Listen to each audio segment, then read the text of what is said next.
baru cecah lebih 7,000, masyarakat perlu bersedia hadapi gelombang COVID-19 terburuk.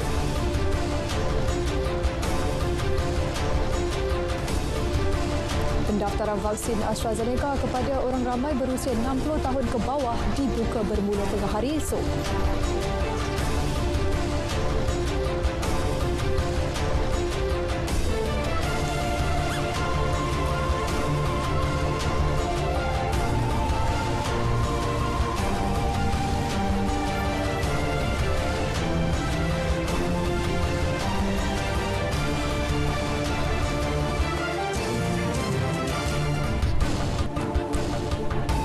Assalamualaikum dan selamat petang. Berita wilayah edisi Selasa 25 Mei 2021. Anda bersama saya Ifah Hazim dan rakan jurubahasa isyarat Samuel Chu.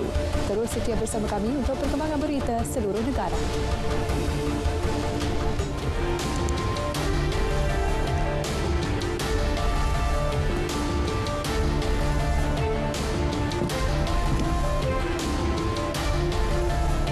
Saudara, lintas langsung akan dimulakan dengan perkembangan berita dari Bumi Kenyalang bersama Buma Win. Antara tumpuannya, 42 lagi klinik dan 7 hospital swasta dijadikan pusat pemberian vaksin. Seperti biasa, selepas itu kita ke negeri di bawah bayu pula dengan fokusnya pusat pemindahan sementara dibuka untuk penduduk kampung Tanjung Aru Lama seketika nanti bersama Muhammad Syahrizam Awang. Melengkapkan lintas langsung negeri-negeri, kita akan ke Negeri Sembilan pula bersama Syafiq Azrul Zafri dengan kemahiran digital ditambah baik guru dalam pelaksanaan PDPR. Terus setia bersama kami di Berita Wilayah.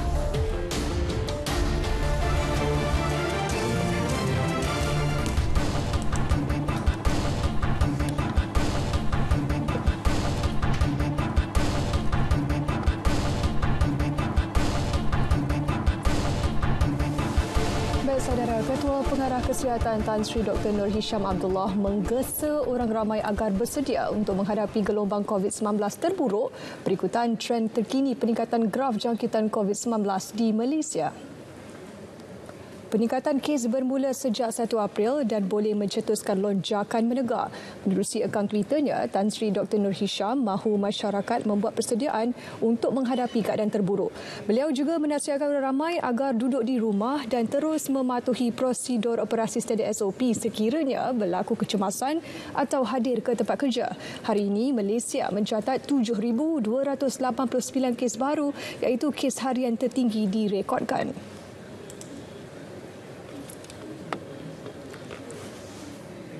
Tindakan penting diri 30 individu dari zon merah pulang ke Terengganu menyambut Aidilfitri mengakibatkan 90 kes positif COVID-19 dicatatkan di 3 daerah negeri itu.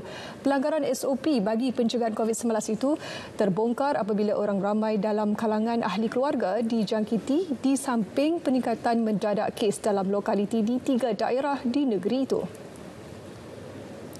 Pengarah Kesihatan Negeri Dr. Nur Azimi Yunus mendedahkan di Kuala Terengganu sahaja 40 individu disahkan positif COVID-19. Ekoran tindakan rentas negeri dilakukan 13 individu, manakala kepulangan 9 individu ke Hulu Terengganu mengakibatkan 26 orang terkena jangkitan. Di Kemaman pula, daripada 8 individu yang merentas negeri dan daerah akhirnya menyebabkan 24 orang disahkan positif COVID-19. Melalui hantaran di laman Facebook, Dr. Nur Azimi memaklumkan larangan mengadakan majlis berbuka puasa, tadarus mahupun gotong royong juga turut tidak diendahkan masyarakat hingga jangkitan meluas dalam komuniti. Malah Ramadan lepas juga menyaksikan orang ramai bersesak di pasaraya membeli belah sebenar Aidilfitri di samping berbuka berkumpulan di kedai makan. Dalam kejadian terbaru, sebuah pasaraya ditutup 14 hari kerana 17 pekerja disahkan positif COVID-19. Pelanggaran demi pelanggaran SOP berlaku mengakibatkan kes naik dengan kematian berkali ganda. Bermulanya SOP PKP 3.0 yang diperketat hari ini, beliau mahu rakyat Terengganu mematuhi SOP serta menghadkan pergerakan bagi sama-sama memutuskan rantaian COVID-19.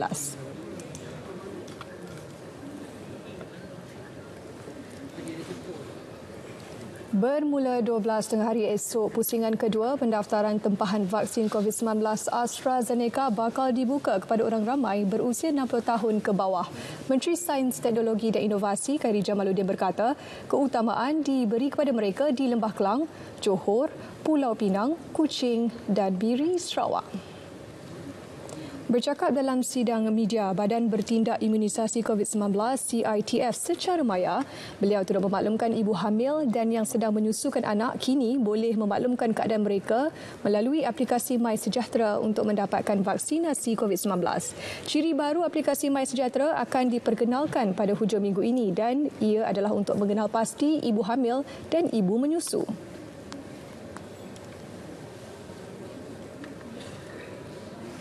Apabila ciri ini dikeluarkan oleh MySejahtera, ibu mengandung dan ibu yang sedang menyusu bolehlah mengenal pasti diri mereka melalui MySejahtera untuk janji temu diberikan kepada mereka bagi menerima vaksin yang disyorkan untuk diberikan kepada mereka. Contoh, bagi ibu hamil antara tempoh 14 hingga 33 minggu hamil, vaksin Pfizer adalah vaksin yang disyorkan. Kelantan bakal menerima 40,000 bekalan dos vaksin Sinovac Khamis ini. Pengarah Jabatan Kesihatan Kelantan, Datuk Dr. Zaini Husin memaklumkan bekalan dos vaksin itu merupakan tambahan kepada bekalan vaksin bagi fasa kedua serta persiapan fasa ketiga program imunisasi COVID-19 kebangsaan peringkat Kelantan. Angka bekalan itu dapat diberikan kepada seramai 20,000 penerima suntikan vaksin bagi program imunisasi berkenaan. Mengulas mengenai Kelantan akan menerima Sinovac pada Jun ini, Datuk Dr. Zaini berkata buat masa ini pihaknya belum mendapat maklumat berkenaan jumlah keseluruhan kuantiti bekalan vaksin tersebut. Semalam, Pengerusi Jawatankuasa Kerajaan Tempatan, Perumahan dan Kesihatan Negeri Dr. Izani Husin berkata Kelantan akan menerima bekalan vaksin Sinovac dalam kuantiti yang banyak dan mengharapkan penduduk merebut peluang ini dengan berdaftar sebagai penerima suntikan vaksin. Di Terengganu, kempen meningkatkan kesedaran pengambilan vaksinasi dalam kalangan masyarakat terus dipergiat. Pelbagai medium dilaksana pihak berkuasa agama negeri bagi membantu menjayakan program imunisasi COVID-19 kebangsaan PIK.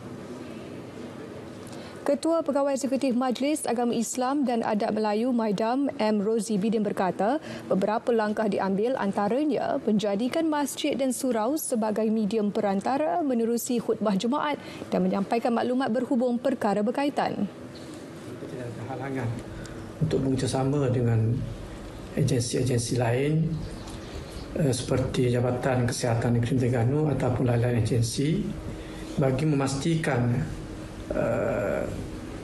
pengambilan ataupun makluman kepada masyarakat peri pentingnya pengambilan vaksin ini perlu diambil. Sementara itu, pakar perubatan keluarga Dr. Huzali Abdullah pula melihat penglibatan semua pihak perlu bagi memberi penerangan mengenai bahan yang diguna untuk menghasilkan vaksin tersebut.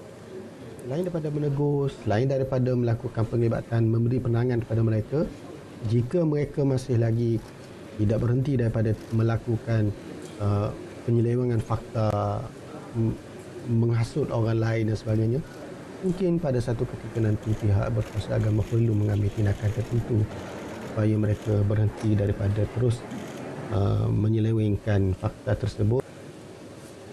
Dan Ketua Pusat Pengajian Syariah Universiti Sultan Zainal Abidin UNIZA, Dr. Ahmad Faizul Ismail mengajak selebriti agama dan institusi keagamaan bekerjasama meningkatkan kesedaran kepada masyarakat. Kita bercakap tentang sesuatu perkara, ia perlulah dirujuk kepada ahlul khibrah ataupun orang yang pakar.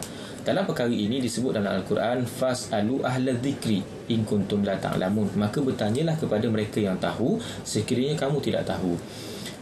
Ia bukan terpakai hanya kepada kita. Kita tahu bahawa keputusan untuk melakukan vaksinasi ini juga adalah merujuk kepada pakar-pakar perubatan. Okey, maka kita akurlah kepada mereka yang lebih tahu sekiranya kita bukan ahli. Perdana Menteri Tan Sri Muhyiddin Yassin semalam meminta pihak berkuasa agama negeri memperbanyakkan program kesedaran kepada masyarakat berhubung kepentingan pengambilan vaksin COVID-19. Kementerian Pembangunan Wanita, Keluarga dan Masyarakat menafikan dakwaan sesetengah pihak bahawa warga emas dipinggirkan dalam program imunisasi COVID-19 kebangsaan PIK. Tegas Menteri Datuk Seri Rina Harun, Kementerian bersama Jawatankuasa Khas Jaminan Akses Bekalan Vaksin JKJAV COVID-19 sentiasa memberi tumpuan khusus kepada warga emas dan orang kurang upaya OKU dalam program itu. Saya rasa itu satu tuduhan yang tidak benar, ya, kerana daripada jumlah yang kita terima ini 180,933 orang warga emas telah pun komplit 2 dos, ya, dan 693,000 orang pula warga emas yang sekurang-kurangnya telah pun menerima 1 dos vaksin ini. Beliau turut menjelaskan pihaknya dan petugas kesihatan akan menyemak segala maklumat secara terperinci yang menjadi faktor kepada ketidakhadiran warga emas yang berdaftar untuk mendapatkan suntikan vaksin.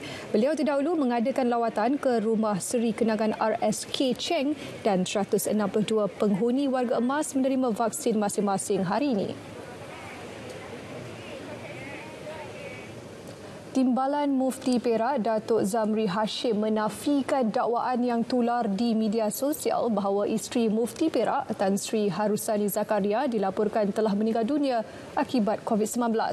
Dakwaan itu tegasnya tidak benar. Jelas beliau, isteri serta anak kepada Tan Sri Harusani telah sembuh dari jangkitan COVID-19 dan dibenarkan pulang ke rumah. Mereka sebelum ini menerima rawatan di Hospital Raja Pemaisuri Bainun HRPB Ipoh selepas positif COVID-19 sejak sebelum Aidilfitri. Bercakap ketika dihubungi, beliau turut memaklumkan Tan Sri Harusani masih menerima rawatan di unit rawatan rapi ICU HRPB. Mesej mengatakan ada sampel suspected COVID daripada kontak positif di kes di Singapura. Tetapi ada pula yang mengatakan tetamu tak diundang ini hanya konspirasi. Satu pandemik yang dirancang. Komentarnya seolah-olah semua dia tahu. Gah berkomentar. Namun ada kalanya jaringan tersasar.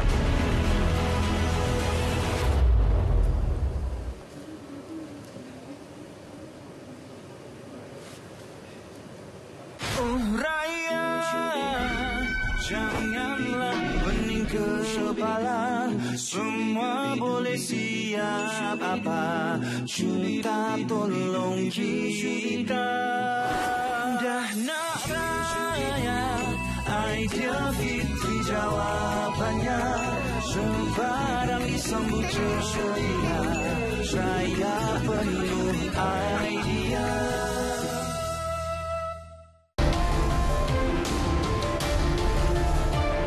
Bertemu kembali.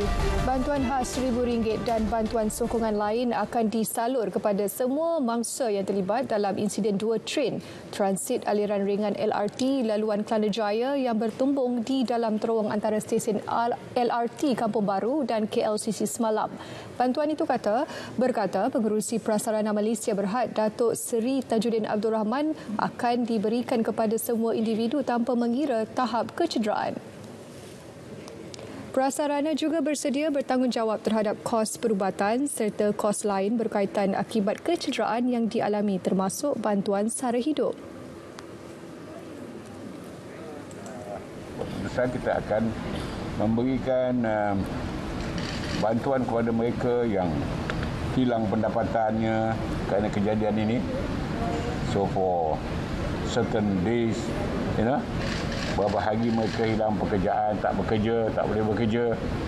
We are very concerned. Kita sangat prihatin kepada nasib keluarga mereka, ya. Mungkin ramai anak dan sebagainya. So kita akan bantu untuk dia punya kelangsungan hidup. The living expenses for a reasonable number of days, ya, until dia boleh bekerja balik semula seperti biasa. Bercakap dalam sidang media selepas melakukan lawatan ke lokasi pagi tadi, beliau memberi jaminan pihaknya akan menambah baik SOP perkhidmatan LRT. Dalam masa sama, memberi kerjasama sepenuhnya kepada Jawatankuasa Siasatan yang diketuai oleh Ketua Setiausaha Kementerian Pengangkutan, Datuk Izham Ishak. Dalam insiden 8.33 malam tadi, 213 penumpang cedera akibat pertembungan dua tren LRT laluan Kelana Jaya. 64 individu kini dirawat di Hospital Kuala Lumpur dengan 6 daripadanya kritikal. Pemeriksaan berterusan akan terus dipergiat KPDHEP Pulau Pinang bagi memastikan tiada pihak memanipulasi bekalan serta harga barangan sepanjang PKP 3.0. Dalam masa sama, memberi jaminan bekalan harian serta barangan keperluan asas di negeri itu mencukupi. Pengarahnya Muhammad Rizwan Abu Abdul Ghaffar memaklumkan perkara itu selepas tinjauan dibuat pihaknya merangkumi peringkat pengilang, pengeluar, pemborong dan peruncit. Pemeriksaan sehingga Sabtu lepas mendapati 258,581 kilogram gula, 401,615 kilogram minyak masak, 60,000 kilogram tepung dan 1.1 juta kilogram beras berada dalam simpanan peniaga. Jumlah berkenaan mencukupi untuk menampung keperluan pengguna di negeri ini. Sejak 1 Januari hingga Ahad lepas, hampir 25,000 premis perniagaan di Pulau Pinang diperiksa dengan 357 kes direkodkan melibatkan nilai kompaun dan sitaan berjumlah RM465,771. Kesemua kes berkenaan melibatkan pelbagai kesalahan pelanggaran Akta KPDHEP, antaranya Akta Kawalan Harga dan Anti Pencatutan 2011 dan Akta Kawalan Bekalan 1961.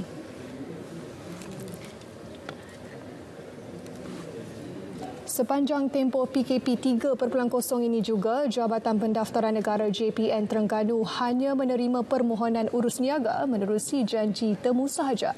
Justeru, orang ramai yang ingin berurusan boleh membuat janji temu menerusi mytemujanji.jpn.gov.my.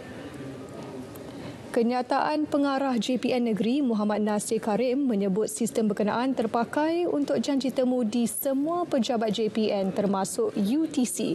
Janji temu berkenaan termasuk bagi urusan membuat permohonan gantian MyKad yang rosak atau hilang dan pendaftaran kelahiran serta kematian. Bagaimanapun, janji temu itu tidak dibenarkan bagi individu dari zon merah, manakala individu dari zon jingga juga tidak digalakkan untuk berurusan di kaunter JPN. Sementara itu, kenyataan sama turut memaklumkan JPN Besut telah ditutup bermula 22 Mei hingga 4 Jun disebabkan pelaksanaan PKPD.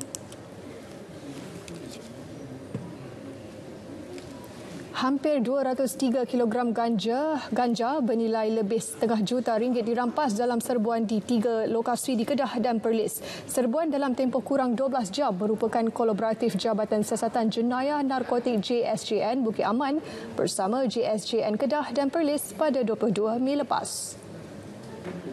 Timbalan Ketua Polis Kedah, Datuk Muhammad Ros Syari berkata, serbuan pertama melibatkan sebuah kereta yang dinaiki seorang individu berusia 31 tahun di Pekan Changlun.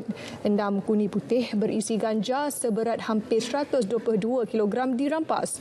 Suspek yang mempunyai 3 rekod lampau dadah juga positif metafetamin. Manakala serbuan kedua di sebuah rumah di Kampung Padang 1 Bukit Kayu Hitam menemui 4 guni berisi 81 ketulang ganja seberat 80.869 kg.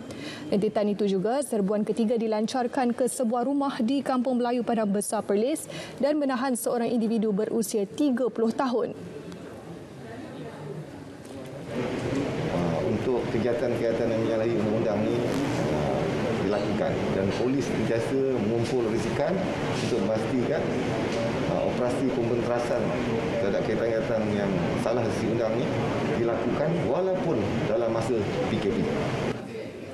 Beliau tidak menolak kemungkinan bekalan dadah diperoleh dari negara jiran untuk pasaran sekitar Kedah dan Perlis. Kes disiasat di bawah Seksyen 39B Akta Dadah Berbahaya 1952. Tiada demonstrasi atau mogok berlaku di sempadan Pahang, Terengganu seperti yang didakwa tular di media sosial. Ketua Polis Daerah Kuantan ACP Muhammad Nur Yusof Ali dalam kenyataan memaklumkan penafian tersebut hasil pemeriksaan dan pemantauan di lokasi oleh pihak polis sendiri. Menurut beliau, beberapa video yang tular melalui media sosial menunjukkan sebilangan individu dari sempadan sebelah Terengganu berkumpul di sekaran Jalan Jabur, Jerangau. Kebanyakan daripada individu itu merupakan pekerja di daerah Kuantan dan hanya ingin mengambil gambar untuk dimaklumkan kepada majikan masing-masing. Malah ada antara mereka merupakan pengguna jalan raya yang belum mengetahui berkaitan penutupan laluan tersebut. Pihaknya menutup sepenuhnya semua laluan alternatif untuk masuk ke daerah ini berikutan pelaksanaan PKPD yang bermula semalam sehingga 6 Jun.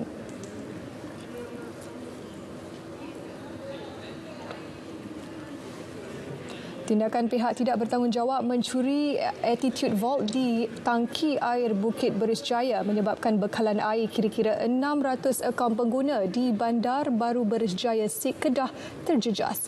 Ahli Parlimen Sik Ahmad Tarmizi Sulaiman berkata kejadian hanya disedari selepas kebanyakan penduduk membuat aduan kawasan mereka menghadapi gangguan bekalan air sejak tengah hari semalam. Bertindak atas aduan, pihak syarikat Air Darul Aman Senjaran Berhad SADA melakukan siasatan dan mendapati altitude vault di tangki air Bukit Beris Jaya telah dicuri. Kerja pembaikan dilakukan dengan segera oleh pihak kontraktor dan siap sepenuhnya kira-kira pukul 5 pagi tadi. Individu tidak bertanggungjawab yang mengakibatkan kesusahan terhadap penduduk sekitar sedang dikesan. Beliau berkata demikian selepas meninjau kerja pembaikan tangki air berkenaan.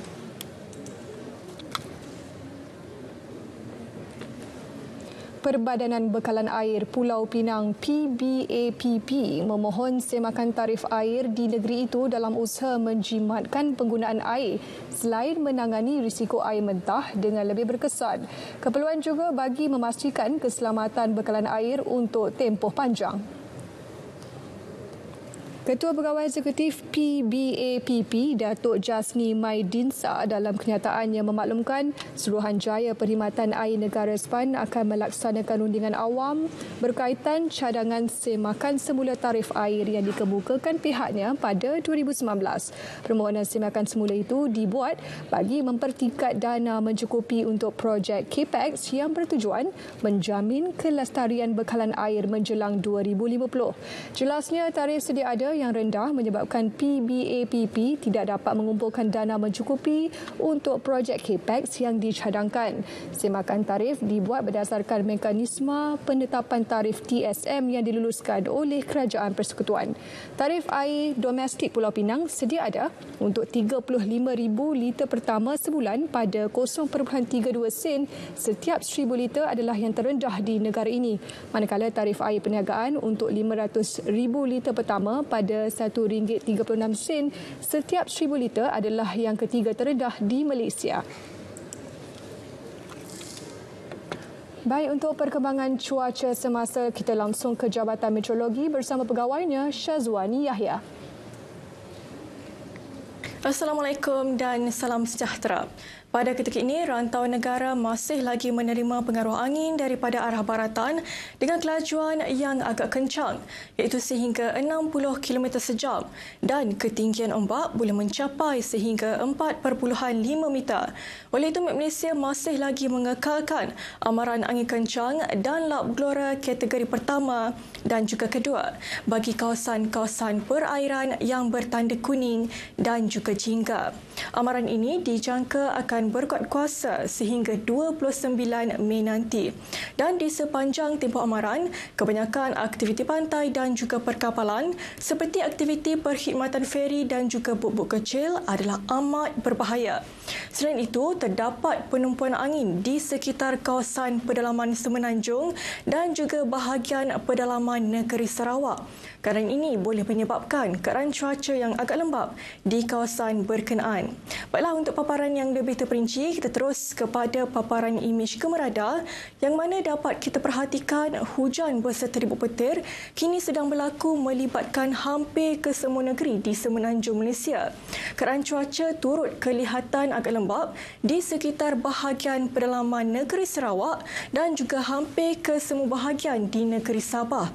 Keadaan ini dijangkakan akan berterusan sehingga ke awal malam nanti. Baiklah, sekian sahaja laporan cuaca untuk petang ini. Sekarang kita lihat ramalan cuaca bagi bandar-bandar utama di seluruh Malaysia. Saya Wani Yahya. Assalamualaikum.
Saudara, pemberian vaksin diperluas dan program imunisasi di Sarawak semakin rancak.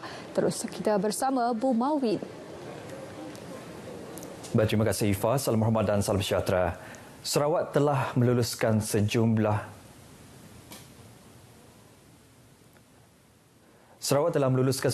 42 klinik pengamal perubatan am dan 7 hospital swasta untuk beroperasi sebagai pusat pemberian vaksin PPV COVID-19 bermula hari ini.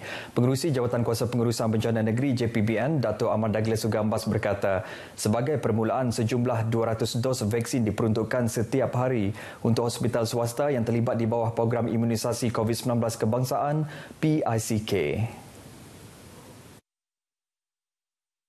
At the moment, they are given about 200 per day. 200 per day, and we hope as time goes by, as vaccine coming in, we'll see how this can be increased. Dato' Ahmad Douglas yang juga Timbalan Ketua Menteri menyatakan demikian kepada media selepas melawat pusat perubatan Timberland di Kuching bagi memantau persiapan dan operasi program berkenaan. Beliau berharap dengan adanya PPV di hospital swasta dan klinik berkenaan, ia dapat melancarkan lagi program pemberian vaksin untuk bahagian Kuching dan Miri. Sementara itu, Pengurus Kanan Operasi Pusat Perubatan Timberland, Lau Kim Lim, menasihati 200 penerima vaksin di hospital berkenaan untuk datang setengah jam sebelum waktu janji temu yang telah ditetapkan dalam aplikasi MySejahtera. Saya mengarang agar semua ini dipatuhi agar kita dapat mengawal crowd control ya. Jangan datang terlalu awal, jangan terlambat pula ya. Pematuhan pada janji temu di MySejahtera amat mustahak bagi memastikan operasi berjalan dengan lancar. Program imunisasi COVID-19 kebangsaan semakin rancak di seluruh Sarawak. Bermula hari ini, pihak hospital swasta juga mula terlibat dalam memberikan suntikan vaksin kepada orang ramai. Baik, kita bersama Muhammad Al-Hadi Samsawi yang kini berada di Pusat Perubatan Rejang di Sibu, Sarawak untuk perinciannya. Silakan Al-Hadi. Terima kasih Buma di studio Kuching. Assalamualaikum, salam sejahtera. Hari ini merupakan hari pertama Pusat Perubatan Swasta di Sarawak turut dijadikan sebagai pusat pemberian vaksin untuk membantu program imunisasi COVID-19 kebangsaan. Dan hari ini kami bersama dengan Senator Robert Lahu Yu untuk memperincikan mengenai peranan hospital-hospital swasta untuk program imunisasi ini. Terima kasih kerana bersama kami petang ini. Selamat petang. Jadi Senator, Kita sekarang berada di Pusat Perubatan Rajang Sibu. Jadi apa pentingnya peranan pihak hospital swasta seperti RMC ini untuk program imunisasi kita? Ya, program ini amat penting untuk kawasan macam di Sibu sebab banyak orang sudah ada register untuk vaksinasi. Tapi di hospital, di pusat awam, klinik, vaksinasi tidak cukup cepat. So sekali ini swasta punya pusat macam Rajang Medical Center dapat tolong mencepatkan ini proses vaksinasi. Jadi Senator, untuk pusat perubatan seperti di sini, berapa kapasiti yang mereka boleh lakukan untuk sehari? Di sini Rajang dia ada hari ini ialah hari pertama. Dia hari ini alokasi ialah untuk 100 saja. Tapi selepas ini semua kalau dia jalan lancar dia akan increase mentambah sampai 400 satu hari. Ya. Jadi Senator, apa antara proses yang perlu dilalui oleh mereka yang mendapat temu janji di sini? Ya, sini untuk orang yang divaksinasi sini, dia orang semua list nama ialah dari MySejahtera. KKM ialah dia kasih list untuk pusat sini untuk vaksinasi saja. Rajang sini tidak pilih siapa dapat vaksinasi. So ikut list kasih oleh KKM. So dia orang tolong sajalah untuk buat vaksinasi. Jadi apa nasihat Senator untuk mereka yang belum mendaftar dan apa nasihat Senator juga untuk mereka yang sudah pun mendapat suntikan vaksin mereka? Ya, di bahagian Sibu saya dengar ada 40% ini macam orang belum register lagi dengan MySejahtera. Ini rombongan orang mesti pergi register secepat mungkin, ya, sebab kita dapat KKM dapat kasih alokasi vaksin kasih Sibu. Kalau tidak register tidak dapat terima ini vaksin. Ada satu lagi yang lebih penting ialah walau dia orang sudah divaksin atau belum divaksin, semua orang mesti jaga SOP. Ya, bukan sudah vaksin kamu sudah safe. Tidak. Ya. Terima kasih kerana bersama kami petang ini, Senator. Jadi sekian saja lintas langsung kami dari Pusat Perubatan Rajang di Sibu ini. Lindung diri, lindung semua. Kita kembali bersama Buma di studio RTM Kuching. Silakan. Baik, terima kasih Al-Hadi. Baik, sementara itu, orang ramai masih perlu mendaftar menerusi aplikasi MySejahtera untuk menerima suntikan vaksin COVID-19 yang kini boleh didapatkan di hospital swasta terpilih yang beroperasi sebagai pusat pemberian vaksin PPV mulai hari ini. Menurut Ketua Pegawai Operasi Pusat Perubatan Borneo BMC Melanie Khoo, ini kerana ada yang beranggapan tidak perlu mendaftar di MySejahtera untuk mendapatkan suntikan vaksin di hospital swasta. Borneo Medical Center is now under the National Immunization Program, so the appointment is still given by MySejahtera. So a lot of people does not understand the workflow, but actually the appointment is allocated by MySejahtera. So the public is still being encouraged to register by MySejahtera. Still check periodically for updates in the app to make sure that you get your appointment slots, your venue and the time. Jelasnya semua janji temu adalah ditetapkan melalui MySejahtera dan pemberian vaksin adalah percuma kerana kos bekalan itu ditanggung oleh kerajaan.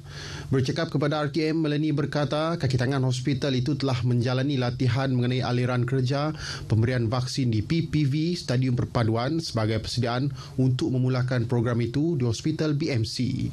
Untuk minggu pertama, sebanyak 25 dos suntikan diperuntukkan setiap hari dan jumlah itu akan ditambah dari semasa ke semasa mengikut kemampuan hospital.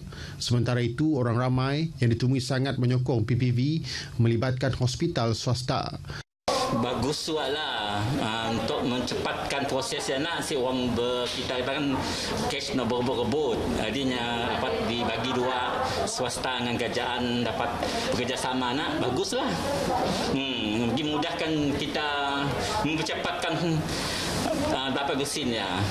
Okey, alhamdulillah nampak macam tidak sesak, mengurangkan kesesakan lah dan mempercepatkan proses vaccination.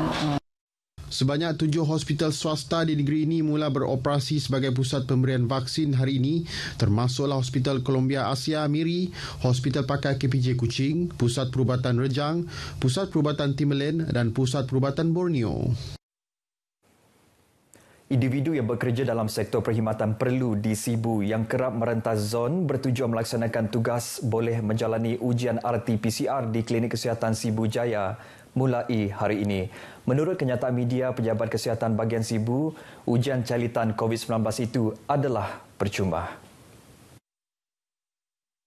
Individu berkenaan perlu membawa kad pengenalan dan surat daripada majikan untuk tujuan tersebut.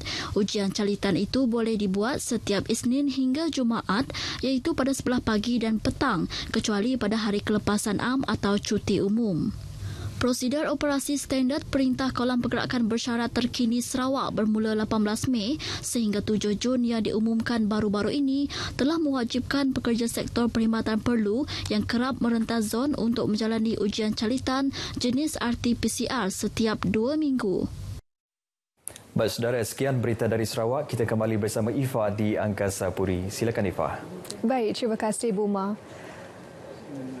Dan untuk laporan dari negeri di bawah Bayu, langsung bersama Muhammad Syarizam Awang dengan antara tumpuannya, pusat pemindahan sementara dibuka ekoran kebakaran kampung Tanjung Aru Lama. Syah, teruskan. Terima kasih, Ifa. Assalamualaikum dan salam sejahtera. Susulan kebakaran kira-kira 33 rumah atas air di Kampung Tanjung Aru Lama, Kota Kinabalu awal pagi tadi, Jawatan Kuasa Bencana Dewan Bandaraya Kota Kinabalu telah mengaktifkan Pusat Pemindahan Sementara PPS Dewan Muhibah Sembulan bagi menempatkan penduduk terjejas.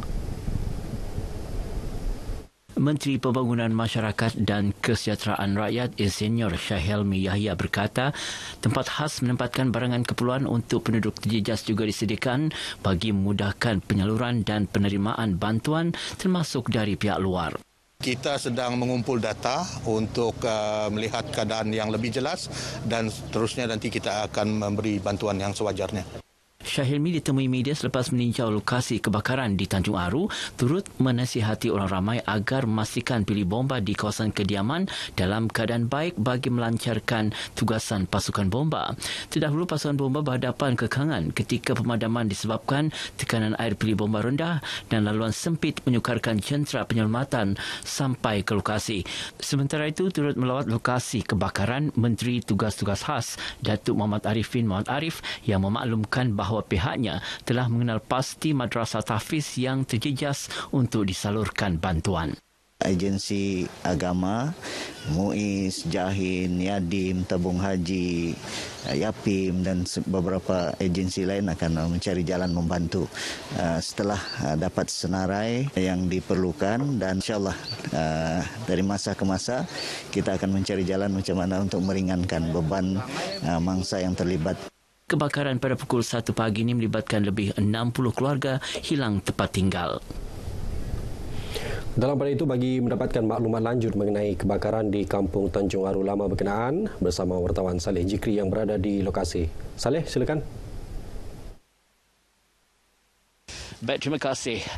Seawal pukul 1 pagi tadi, penduduk di Kampung Tanjung Aru dikejutkan kejadian kebakaran. Bersama-sama saya ketika ini iaitu Pemimpin Pembangunan Masyarakat Tanjung Aru, Encik Ridwan Haji Akli. Assalamualaikum. Waalaikumsalam warahmatullahi wabarakatuh.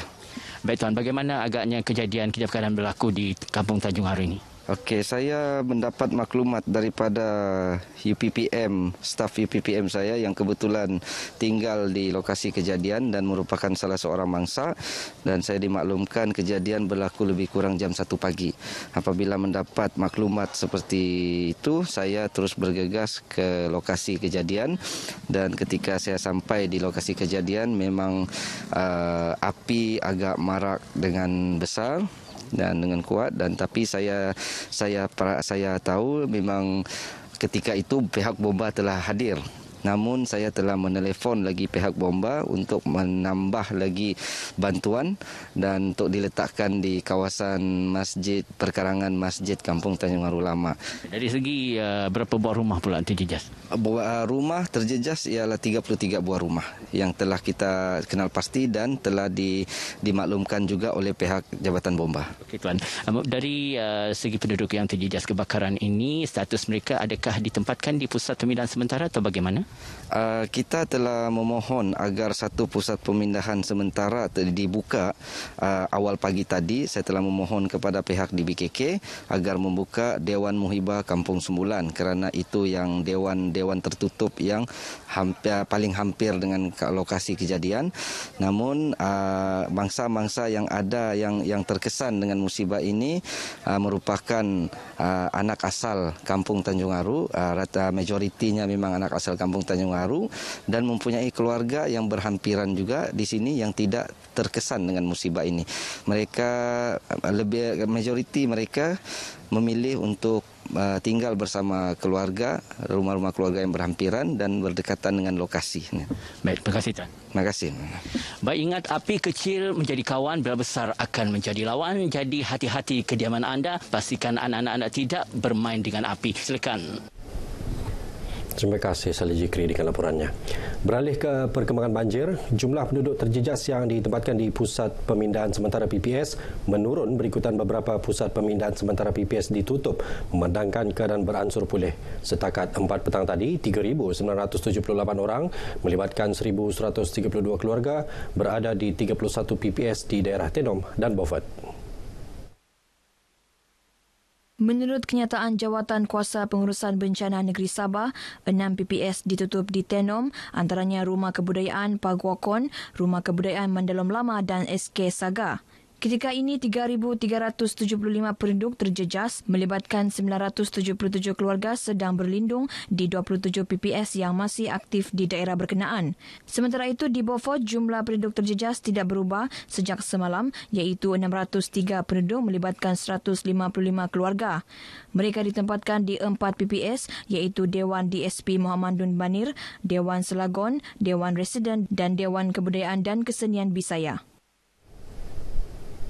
Susulan peningkatan mendadak kes harian positif COVID-19, langkah kerajaan menyarankan rakyat untuk membuat sekatan Kediri disambut baik pelbagai pihak termasuk Dewan Usahawan Melayu Sabah.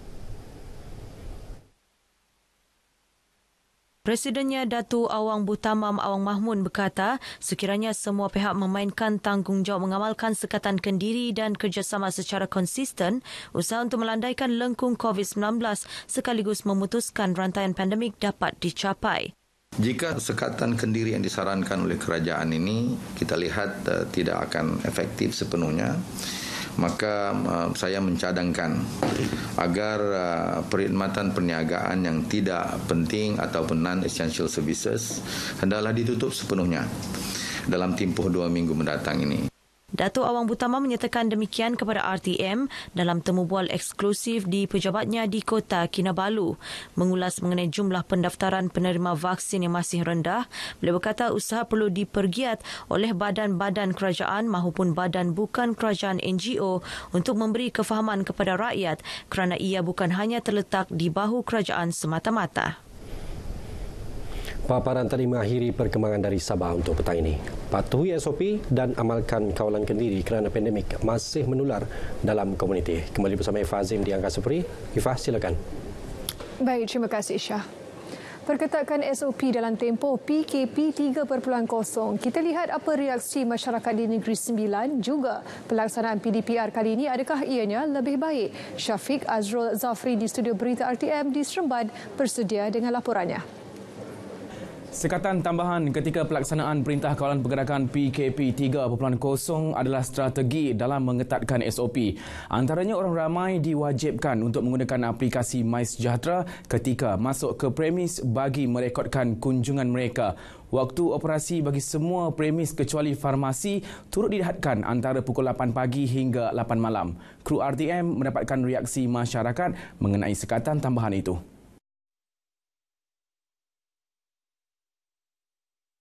Mereka bersetuju dengan langkah berkenaan kerana melihat ia sebagai antara usaha yang dapat menurunkan kes jangkitan COVID-19. Penambahbaikan dalam aplikasi MySejahtera dapat membantu untuk mengesan kawasan berisiko serta mendapatkan maklumat terkini mengenai COVID-19. Bagi peniaga Hamidah Ismail, dia boleh menarik nafas lega kerana kebenaran masih diberi kepada mereka untuk berniaga walaupun dengan waktu operasi yang dihadkan. Saya sebagai peniaga, saya sangat setuju dengan saranan kerajaan yang memberi had kita berniaga sampai pukul 8 malam tu. Sekurang-kurangnya kita tak adalah macam PKP yang first langsung kita boleh berniaga kan, setakat nak buat COD tak berapa banyak sangat. Kira kali ni alhamdulillah lah dalam masa sama kita boleh mengawal penularan COVID-19. Dia harap semua customer yang pergi ke kedai-kedai kena scan MySejahtera lah. Bagi orang ramai, kerjasama kepada peniaga harus diberi untuk memastikan SOP dijaga sekaligus membantu mengekang penularan jangkitan. Ia amat penting bagi memastikan ekonomi dapat terus berkembang. Walaupun bila kita tengok balik, kedai akan tutup dengan cepat, tapi sebenarnya bagus untuk elakkan COVID-19 lah. Sebab kalau COVID ni dia kan orang berkumpul apa semua. Kalau tak buat macam tu, nanti orang akan kumpul semakin ramai. Dan bila orang dah semakin ramai akan terkena COVID. Jadi hospital pun macam tak dapat nak menampung ramai sangat. Jadi benda tu baiklah sebenarnya. Kerajaan buat ni baguslah daripada COVID-19 ni. Apa yang saya dapat tahu, kedai restoran 8 pagi sampai 8 malam je. So itu menghadkan orang untuk keluarlah, mengurangkan orang untuk keluarlah. Makna itu mengelaklah daripada jangkitan COVID-19. Dan yang scan sejahtera ni, yang saya dapat tahu, sejahtera ni untuk scan ataupun trace aktiviti pergerakan manusia, aktiviti pergerakan orang ramai lah. Jadi itu dapat mengurangkanlah untuk jangkitan COVID-19 ni. MySejahtera tu memang baguslah sebab senang kan kita nak tahu COVID kita berapa, semua kan boleh kesan. Pelbagai langkah diambil bagi mengekang penularan pandemik COVID-19. Melihat kes jangkitan yang meningkat, kerajaan mengambil langkah proaktif dalam meletakkan sekatan pergerakan rentas negeri dan daerah serta aktiviti kunjung-mengunjung yang dilarang dilakukan ketika perayaan Aidilfitri. Kami turut mendapatkan reaksi warga desa yang lazimnya menanti kepulangan orang tersayang ketika perayaan itu. Rata-rata penduduk desa faham dan percaya langkah tersebut memberi impak kepada penurunan kes COVID-19.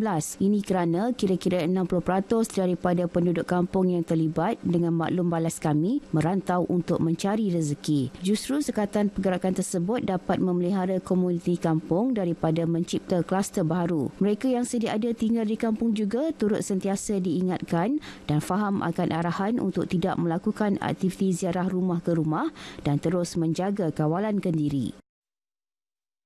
Nasib baik jugalah baru-baru ni hari raya kerajaan pun telah menetapkan supaya tidak boleh rentas negeri dan itu juga banyak membantu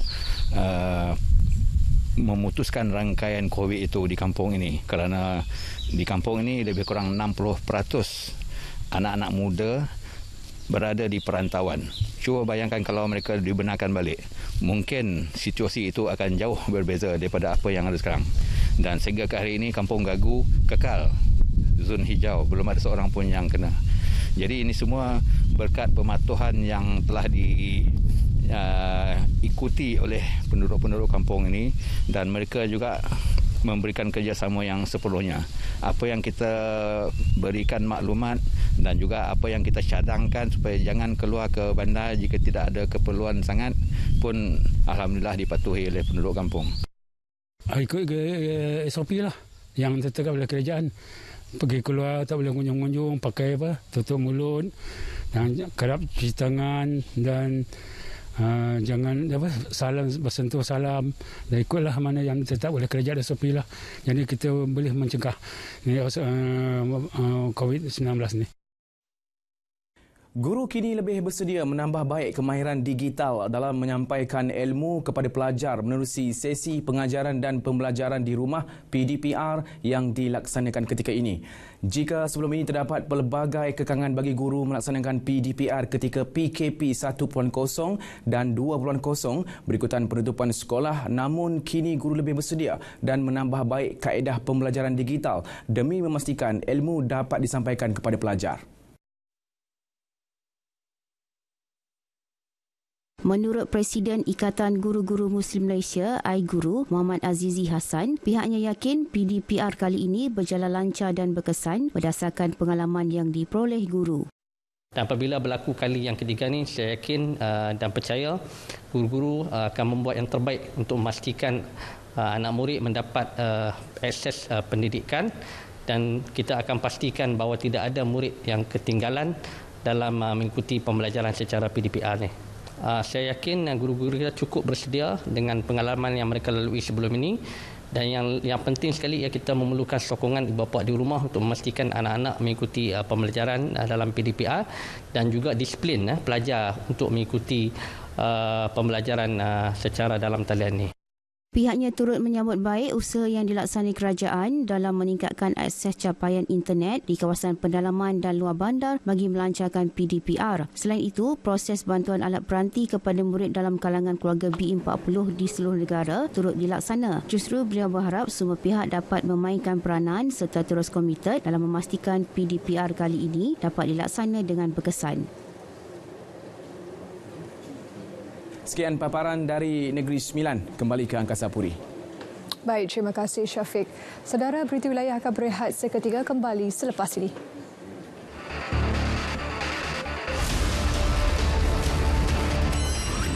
Bagi memastikan pergerakan dapat dikurangkan ini, 80%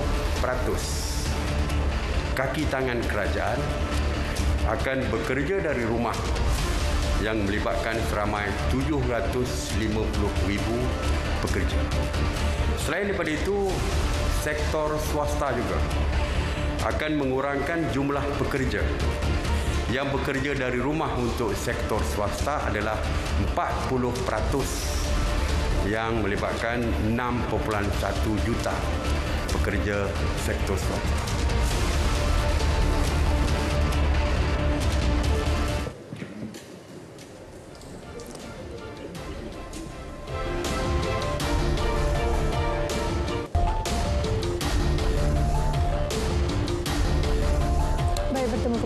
Berdepan dakwaan pecah amanah bernilai lebih RM14,000, seorang bekas pengurus Institut Penyelidikan dan Kemajuan Pertanian Malaysia MARDI mengaku tidak bersalah. Pengakuan dibuat tertuduh Muhammad Saiful Nizam, 40 tahun, selepas pertuduhan dibacakan di hadapan Hakim Mahkamah Session Kuala Terengganu, Dazuki Ali. Tertuduh juga merangkap pengurus dana yang bertugas di MARDI Kuala Terengganu didakwa mengikut Seksyen 409 Kanun Kesiksaan. Mengikut pertuduhan, tertuduh dengan sengaja tidak menyerahkan wang pembayaran sewa kios bagi Januari hingga September 2019 berserta deposit kepada bahagian kewangan MARDI Kuala Terengganu berjumlah RM14,250. Tertuduh didakwa melakukan perbuatan itu pada Januari hingga September 2019. Mahkamah kemudiannya membenarkan tertuduh diikat jamin RM6,000 dengan seorang penjamin dan menetapkan 23 Jun depan untuk sebutan semula kes. Pendakwaan dikendalikan Pegawai Pendakwa SPRM Nur Atika Aziz, manakala tertuduh tidak diwakili peguam. 18 pendatang asing tanpa izin parti berusia antara 19 dan 49 tahun ditahan berhampiran lundu pukul 5.20 petang Ahad lepas. Kenyataan Markas Division Pertama Infanteri menyatakan parti berkenaan termasuk seorang wanita ditahan kira-kira 2 km dari sempadan Malaysia Indonesia. Siasatan mendapati mereka memasuki Sarawak tanpa sebarang dokumen perjalanan yang sah untuk mencari pekerjaan. Turut ditahan 3 tekong darat yang cuba membawa masuk parti berkenaan. Seorang tekong darat yang menaiki motosikal bertindak sebagai pemerhati bagi meninjau dan memastikan laluan lorong tikus selamat sebelum 2 lagi tekong darat cuba membawa masuk parti menggunakan sebuah lori 1 tan. Bagaimanapun, usaha berkenaan gagal selepas pasukan anggota bertindak pantas tanpa disedari kumpulan tersebut. Kesemua mereka dibawa ke Ibu Pejabat Polis Daerah Lundu untuk tindakan lanjut.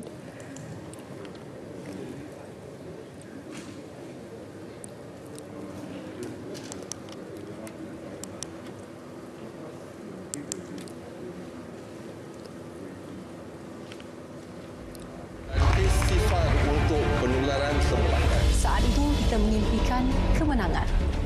Namun, tak seindah impian. Ternyata bukan senang nak menang. Kalau SOP diperkotak-katikkan.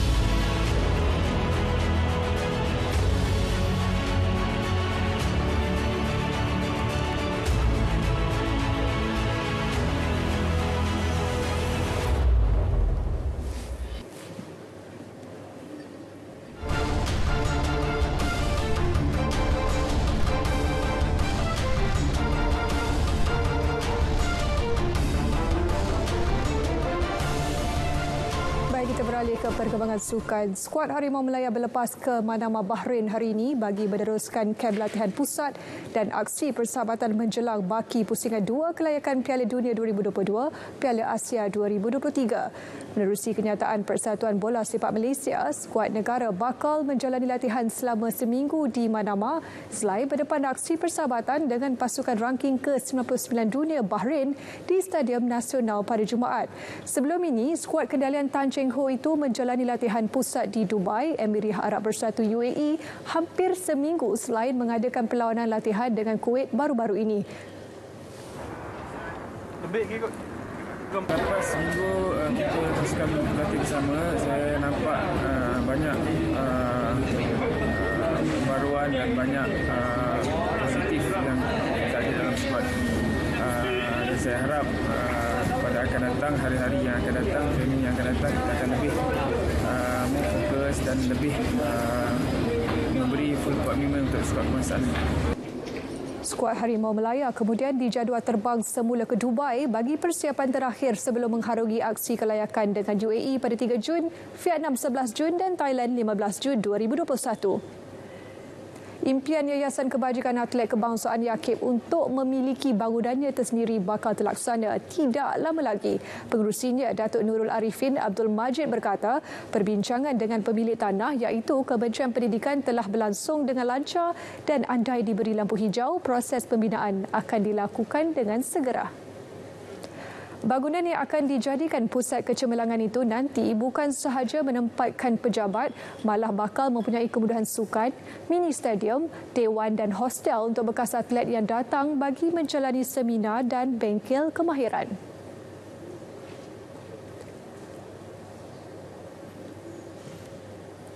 Kita dah 14 tahun dan 14 tahun ni kita tak pernah ada satu bangunan sendiri untuk Yakib. Jadi itulah yang impian kami di Yakib, warga kerja Yakib, untuk dapat satu bangunan supaya kita tidak ditolak sana ditolak sini. Sebab sekarang ni kita pun bersewa dan tak lama lagi tempat kompleks di Bukit Kara juga akan dirobohkan untuk buat kompleks baru. Sebelum itu, Datuk Nurul Arifin sekali lagi diberi kepercayaan untuk memegang jawatan pengerusi Yakib bagi Penggal 2021-2023. Beliau ditemui selepas melakukan ziarah kasih ke atas bekas legenda bola sepak Selangor, Azhar Sharif, yang kini hidup dalam serba daif. Azhar pernah menyarung jersey Harimau Melaya dengan mewakili negara ke Sukan Asia 1986 di Korea serta membantu Malaysia menjuarai Pesta Bola Merdeka pada tahun 1986. Persatuan Bola Sepak Perak PAFA percaya satu perbincangan khusus perlu dibuat jika usahawan kosmetik terkenal Datuk Seri Dr. Hasmiza Othman atau lebih dikenali sebagai Vida serius untuk mengambil alih Perak FC dalam masa terdekat. Presiden PAFA Datuk Muhammad Yadzan Muhammad berkata, perbincangan tersebut pastinya akan terarah kepada hala tuju pasukan selain turut membabitkan isu berbangkit yang melanda Perak FC. Bagaimanapun jelas Muhammad Yadzan setakat ini masih belum ada mana-mana pihak yang mewakili Datuk Seri Vida menghubungi atau menghantar sebarang permohonan rasmi membincangkan hal ini dengan PAFA. Baru-baru ini Datuk Seri Vida memberitahu kos pengendalian dan perbelanjaan pasukan adalah perkara yang masih dalam kajiannya keputusannya sebelum membuat sebarang keputusan menjadi pemilik baharu The Boss Kaurus.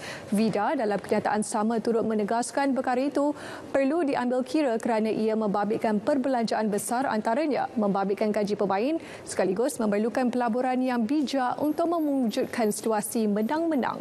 Muhammad Yazan berkata beliau memahami perkara tersebut kerana sedar mana-mana pihak yang ingin menerajui Perak FC pastinya memikirkan pulangan atau kelebihan yang akan diperolehi. Namun jelas Muhammad Yazan ia juga perlulah seiring dengan visi skuad Yop itu yang ingin meningkatkan semula martabat pasukannya. Baik saudara, berita wilayah edisi Selasa 25 Mei 2021 berakhir di sini. Bersama-sama kita amalkan kawalan kendiri dan keluarga bagi mencegah penularan COVID-19. Dengan itu, saya Fazim. Assalamualaikum dan salam hormat.